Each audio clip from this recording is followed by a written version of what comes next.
Hello hi ಸ್ನೇಹಿತರೆ, ಎಲ್ಲರೂ ಹೇಗಿದ್ದೀರಾ? ಎಲ್ಲರೂ ಚೆನ್ನಾಗಿದ್ದೀರಾ ಅಂತ ಭಾವಿಸ್ತಾ ನಾನಿವತ್ತು ನಿಮಗೆ ಹೆಸರು ಕಾಳು ದೋಸೆ ಮಾಡೋದು ಹೇಗೆ ಅಂತ ಹೇಳ್ಕೊಡ್ತೀನಿ. ಅದಕ್ಕೆ ಒಂದು 2 ಕಪ್ಪು ಅಕ್ಕಿ ಹಾಕ್ಕೊಂಡಿದ್ದೀನಿ, ರೇಷನ್ ಅಕ್ಕಿ 2 ಕಪ್ ಅಕ್ಕಿ ಹಾಕ್ಕೊಂಡಿದ್ದೀನಿ. ಅದರಲ್ಲಿ ಅದೇ ಅಳತೆಯಲ್ಲೇ 1 ಕಪ್ಪು ಹೆಸರು ಕಾಳು ಹಾಕ್ಕೊತೀನಿ. ಮತ್ತು ಇನ್ನೂ 1 ಕಪ್ಪು ಉದ್ದಿನ ಕಾಳು ಹಾಕ್ಕೊತೀನಿ. ಇದು ಉಂಡೆ ಕಾಳು, ಉದ್ದಿನ ಬೇಳೆ ಆದರೂ ಹಾಕ್ಕೋಬೋದು, ಕಾಳಾದರೂ ಹಾಕ್ಕೋಬೋದು. ಒಂದು ಚಿಕ್ಕ ಸ್ಪೂನಲ್ಲಿ 1 ಸ್ಪೂನ್ ಮೆಂತ್ಯ ಹಾಕ್ಕೊತೀನಿ. ಮಾಮೂಲಿ ದೋಸೆ ತಿಂದು ಬೇಜಾರಾದವ್ರಿಗೆ ಈ ಥರ ಒಂಥರ ದೋಸೆ ಮಾಡಿಕೊಡಿ, ತುಂಬ ಇಷ್ಟ ಆಗುತ್ತೆ. ತುಂಬ ಹೆಲ್ದಿಯಾಗಿರುತ್ತೆ ಇದು ದೋಸೆ, ಮಕ್ಕಳೆಲ್ಲ ತುಂಬಾ ಇಷ್ಟಪಡ್ತವೆ. ನೋಡಿ, ಇದನ್ನ ಇವಾಗ ಕ್ಲೀನಾಗಿ ತೊಳೆದ್ಬಿಟ್ಟು ಒಂದು 5 ರಿಂದ 6 ಅವರ್ ನೆನೆ ಹಾಕೋಣ. ನೋಡಿ, ಇವಾಗ ಇದು 5 ರಿಂದ 6 ಅವರ್ ನೆಂದಿದೆ ಕಾಳೆಲ್ಲನೂ. ಇವಾಗ ಇದನ್ನು ಮಿಕ್ಸಿಗೆ ಹಾಕ್ಕೊಳ್ಳೋಣ. ಏನೂ ಹಾಕೋದು ಬೇಡ, ಇದಷ್ಟೇ ಮಿಕ್ಸಿಗೆ ಹಾಕ್ಕೊಳ್ಳೋಣ. ಮಾಮೂಲಿ ದೋಸೆಗೆ ಹೇಗೆ ರುಬ್ತೀವಲ್ಲ ಆ ಥರ ರುಬ್ಕೊಳ್ಳೋಣ ಇದನ್ನ. ಇವಾಗ ನೋಡಿ, ಇವಾಗ ರುಬ್ಬಿದ್ದೀನಿ. ಇದಕ್ಕೆ ಹಾಕ್ಕೊತೀನಿ ಒಂದು ದೊಡ್ಡ ಪಾತ್ರೆಗೆ. ಇವಾಗ ಎಲ್ಲನೂ ಹೀಗೆ ರುಬ್ಕೊಂಡು ಬಂದುಬಿಡ್ತೀನಿ.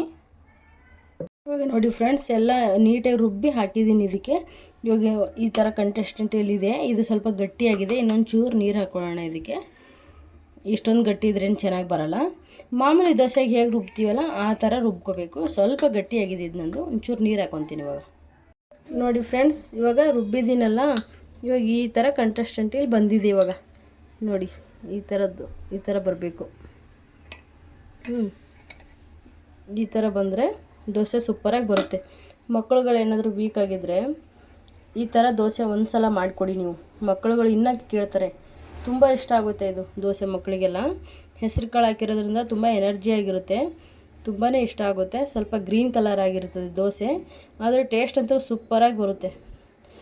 ಬೇಕಾದ್ರೆ ಟ್ರೈ ಮಾಡಿ ನೋಡಿ ನೀವು ಒಂದು ಸಲ ಇದನ್ನು. ಆಮೇಲೆ ನಿಮ್ಗೆ ಈ ವಿಡಿಯೋ ಏನಾದರೂ ಇಷ್ಟ ಆದರೆ ಮಾತ್ರ ಒಂದು ಲೈಕ್ ಕೊಡೋದು ಮರಿಬೇಡಿ. ಯಾರೆಲ್ಲ ಹೊಸದಾಗಿ ನಮ್ಮ ಚಾನಲ್ನ ನೋಡ್ತಿದ್ದೀರಲ್ಲ, ಇವಾಗಿದು ಒಂದು ರಾತ್ರಿ ಎಲ್ಲ ನೆನೆದಿದೆ ಹಿಟ್ಟು, ರುಬ್ಬಿಟ್ಟಿದ್ನೆಲ್ಲ ನೆನೆದಿದೆ. ಇವಾಗ 1-2 ಸ್ಪೂನ್ ಉಪ್ಪು ಹಾಕ್ಕೊಳ್ಳೋಣ. ಇದು ಹೆಸರು ಕಾಳು ಹಾಕಿರೋದ್ರಿಂದ ಸ್ವಲ್ಪ ಉಪ್ಪು ಚೆನ್ನಾಗಿ ಹಾಕ್ಕೋಬೇಕು. ಹಾಗೆ ಸ್ವಲ್ಪ ಶುಂಠಿ ಬೆಳ್ಳುಳ್ಳಿನ ಜಜ್ಜಿ ಇಟ್ಕೊಂಡಿದ್ದೆ, ಸ್ವಲ್ಪ ಅದನ್ನು ಹಾಕ್ಕೊಳ್ಳೋಣ. ಆಮೇಲೆ ಒಂದು ಸ್ವಲ್ಪ ಸಣ್ಣದಾಗಿ ಕಟ್ ಮಾಡಿ ಇಟ್ಕೊಂಡಿದ್ದೆ ಕೊತ್ತಂಬರಿ ಸೊಪ್ಪನ್ನ, ಅದನ್ನು ಒಂದು ಸ್ವಲ್ಪ ಹಾಕ್ಕೊಳ್ಳೋಣ. ಹಾಕ್ಕೊಂಡು ಇದು ಇವಾಗ ನೀಟಾಗಿ ಮಿಕ್ಸ್ ಮಾಡ್ಕೊಳ್ಳೋಣ. ನೀಟಾಗಿ ಮಿಕ್ಸ್ ಮಾಡ್ಕೊಳ್ಳೋಣ ಇದನ್ನ. ಇವಾಗ ಇಷ್ಟೇ ಸಾಕು ಮಸಾಲೆಗೆ, ಬೇರೆ ಏನು ಬೇಡ. ನೋಡಿ, ಇವಾಗ ಇದನ್ನು ನೀಟಾಗಿ ಮಿಕ್ಸ್ ಮಾಡ್ಕೊಂಡಿದ್ದೀನಿ. ಇವಾಗ ಇಲ್ಲಿ ತವ ಇಟ್ಕೊಂಡಿದ್ದೀನಿ, ದೋಸೆ ತವ. ಇದಕ್ಕೆ ಸ್ವಲ್ಪ ಒಂದು ಈರುಳ್ಳಿ ಇದನ್ನ ಎಣ್ಣೆನ ಸವರ್ಕೊಳ್ಳೋಣ. ನೀಟಾಗಿ ಎಣ್ಣೆ ಸವರ್ಕೊಂಡು ದೋಸೆ ಹಾಕೋಣಂತೆ.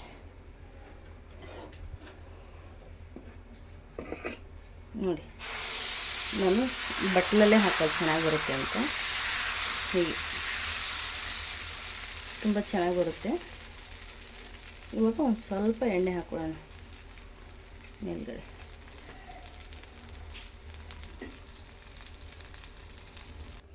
ನೋಡಿ, ಇವಾಗ ಅರ್ಧ ಬೆಂದಿದೆ. ಈ ಸೈಡ್ ಒಂದು ಸಲ ಬೇಯಿಸ್ಕೊಳ್ಳೋಣ. ಈ ಥರ ಬರುತ್ತೆ. ಮೇಲ್ಗಡೆ ಒಂದು ಸ್ವಲ್ಪ ಎಣ್ಣೆ ಹಾಕೊಳ್ಳೋಣ.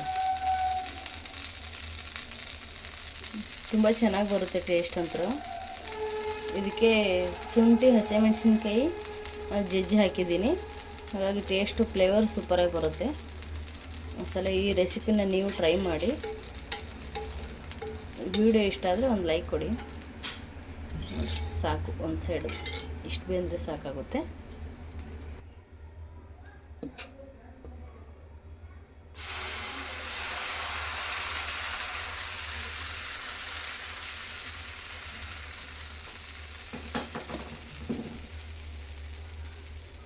ಒಂದು 2 ನಿಮಿಷ ಬೇಯಲಿ.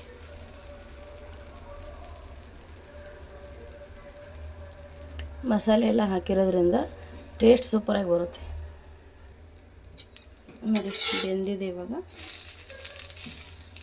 ಈ ಥರ ಹಾಕೊಳ್ಳೋಣ, ಸರ್ವ್ ಮಾಡ್ಕೊಳ್ಳೋಣ. ನೋಡಿ ಫ್ರೆಂಡ್ಸ್, ಹೆಸರು ಕಾಳು ದೋಸೆ ರೆಡಿಯಾಗಿದೆ. ಇದ್ರ ಜೊತೆಗೆ ಹುರ್ಗಡ್ಲೆ ಚಟ್ನಿ ಮಾಡಿದ್ದೀನಿ, ಕಾಂಬಿನೇಷನ್ ಚೆನ್ನಾಗಿರುತ್ತೆ ಅಂತ.